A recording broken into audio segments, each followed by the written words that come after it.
آپ صرف آواز کو موٹا کیجیے گا، یہ حرف خود بخود پر یعنی موٹا پڑھا جائے گا۔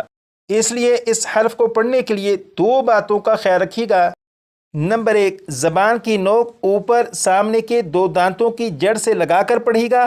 نمبر دو، آواز کو موٹا کر کے پڑھے گا، جیسے تو تو تو 4 مرتبہ پڑھے گا۔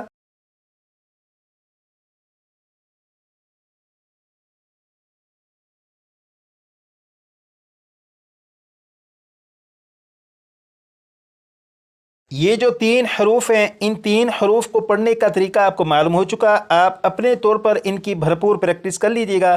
جتنے زیادہ پریکٹس آپ کریں گے اتنا زیادہ آپ کے پڑھنے میں بہتری آئے گی۔ ان 3 حروف کو پڑھنے کے بارے میں آپ کو معلوم ہو چکا۔ اب ان 3 حروف کو ان کے مخرج اور صفت کے مطابق پڑھنا سیکھیں گے۔ یہاں پر دیکھیے گا لکھا ہے قوف۔ اس حرف کا مخرج یہاں پر لکھا ہے زبان کی جڑ اور تالو کے نرم حصے سے ادا ہوتا ہے۔ یہاں پر دو باتوں کو سمجھیں گے۔ نمبر ایک، زبان کی جڑ، نمبر دو، تالو کا نرم حصہ۔ اب یہاں پر دیکھیے گا یہ ہے زبان اور یہ جو حصہ ہے یہ زبان کی جڑ ہے، یعنی جہاں سے زبان شروع ہوتی ہے وہ حصہ زبان کی جڑ کہلاتا ہے۔ زبان کی جڑ کے بارے میں آپ کو معلوم ہو چکا۔ تالو کا نرم حصہ، اب یہاں پر دیکھیے گا تالو کا یہ جو حصہ جہاں پر گوشت کا ٹکڑا لٹک رہا ہے جسے کوا بھی کہتے ہیں، تو تالو کا یہ جو حصہ ہے جہاں پر گوشت کا ٹکڑا لٹک رہا ہے یہ تالو کا نرم حصہ ہے۔ تو قاف کا مخرج یہ ہے زبان کی جڑ اور تالو کے نرم حصے سے ادا ہوتا ہے، یعنی زبان کی جڑ جب تالو کے نرم حصے سے لگتی ہے تو یہ حرف ادا ہوتا ہے۔ قاف کا مخرج تو آپ کو معلوم ہو چکا، اور قاف کی جو صفت ہے وہ یہ ہے قاف کو پر یعنی موٹا پڑھتے ہیں، کیونکہ قاف حروف مستعلیہ میں سے ہے اور حروف مستعلیہ ہمیشہ پر یعنی موٹے پڑھے جاتے ہیں۔ اس حرف کو بالکل درست پڑھنے کے لیے اگر آپ دو باتوں پر خاص توجہ دیں گے تو یہ حرف بالکل درست پڑھا جائے گا۔ نمبر ایک، اس حرف کو پڑھنے سے پہلے زبان کی جڑ کو تالو کے نرم حصے سے لگا لیجیے گا۔ جب آپ زبان کی جڑ کو تالو کے نرم حصے سے لگا چکیں، نمبر دو، قاف کو جب پڑھنا شروع کریں تو آواز کو موٹا کر لیجیے گا۔ جب آپ زبان کی جڑ کو تالو کے نرم حصے سے لگانے کے بعد قاف کو پر یعنی موٹا پڑھیں گے تو یہ حرف بالکل درست پڑھا جائے گا۔ جیسے اسے 3 مرتبہ میں پڑھوں گا، اس کے بعد 4 مرتبہ آپ پڑھیے گا۔ قاف قاف قاف، 4 مرتبہ آپ پڑھیے گا۔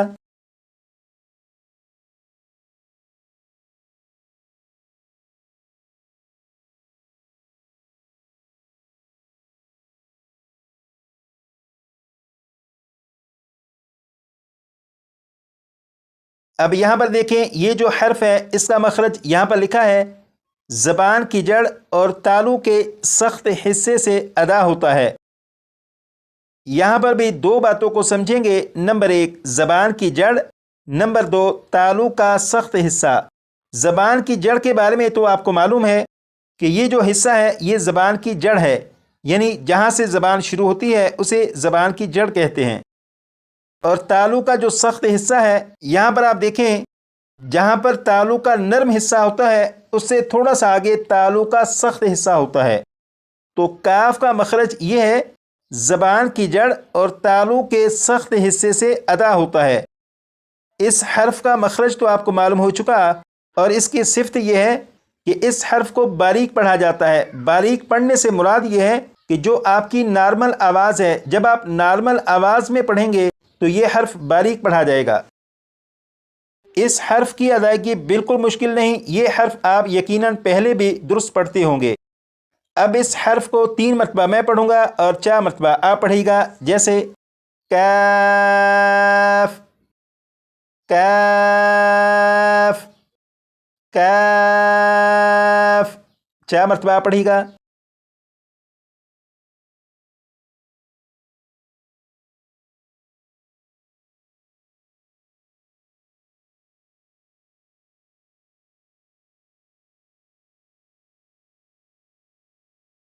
ان دونوں حروف کے مخرج اور صفت کے بارے میں آپ کو معلوم ہو چکا۔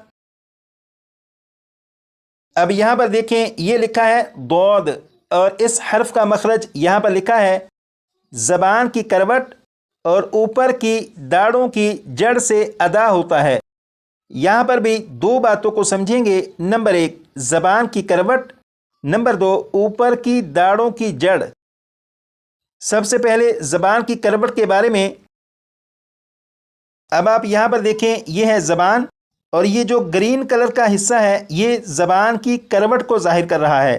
اسی طرح یہاں پر یہ جو گرین کلر کا حصہ ہے یہ بھی زبان کی کروٹ کو ظاہر کر رہا ہے۔ اسی طرح یہاں پر یہ جو بلو کلر ہے یہ بھی زبان کی کروٹ کو ظاہر کر رہا ہے، اور اس طرف سے یہ ہے زبان کی کروٹ۔ زبان کی کروٹ کے بارے میں آپ کو معلوم ہو چکا۔ اب یہاں پر دیکھیں، اوپر کی داڑھوں کی جڑ، منہ کے اندر 20 داڑھیں ہوتی ہیں، 10 اوپر 10 نیچے۔ اوپر کی جو 10 داڑھیں ہوتی ہیں ان میں سے 5 داڑھیں دائیں طرف، 5 داڑھیں بائیں طرف ہوتی ہیں۔ اب آپ یہاں پر دیکھیں 1 2 3 4 5، یہ جو 5 تک گنتی لکھی ہوئی ہے یہ 5 داڑھوں کو ظاہر کر رہی ہے۔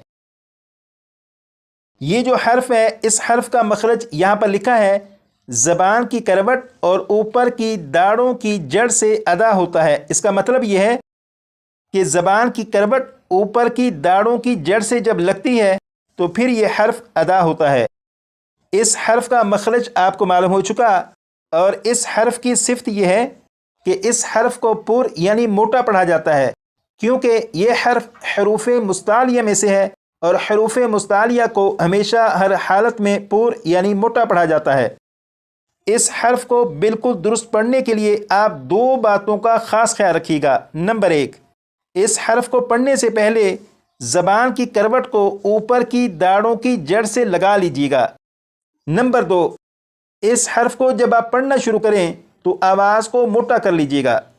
جب آپ اس حرف کو پڑھنے سے پہلے زبان کی کروٹ کو اوپر کی داڑھوں کی جڑ سے لگا لیں گے، اس کے بعد آواز کو موٹا کر کے اس حرف کو پڑھیں گے تو یہ حرف بالکل درست پڑھا جائے گا، جیسے ضاد ضاد ضاد۔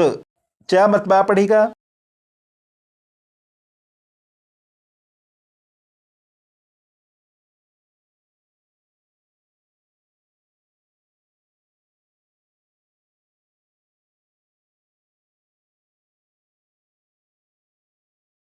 ان 3 حروف کے مخرج اور صفت کے بارے میں آپ کو معلوم ہو چکا۔ ان حروف کی بھی بھرپور پریکٹس کر کے انہیں اچھی طرح یاد کر لیجیے گا۔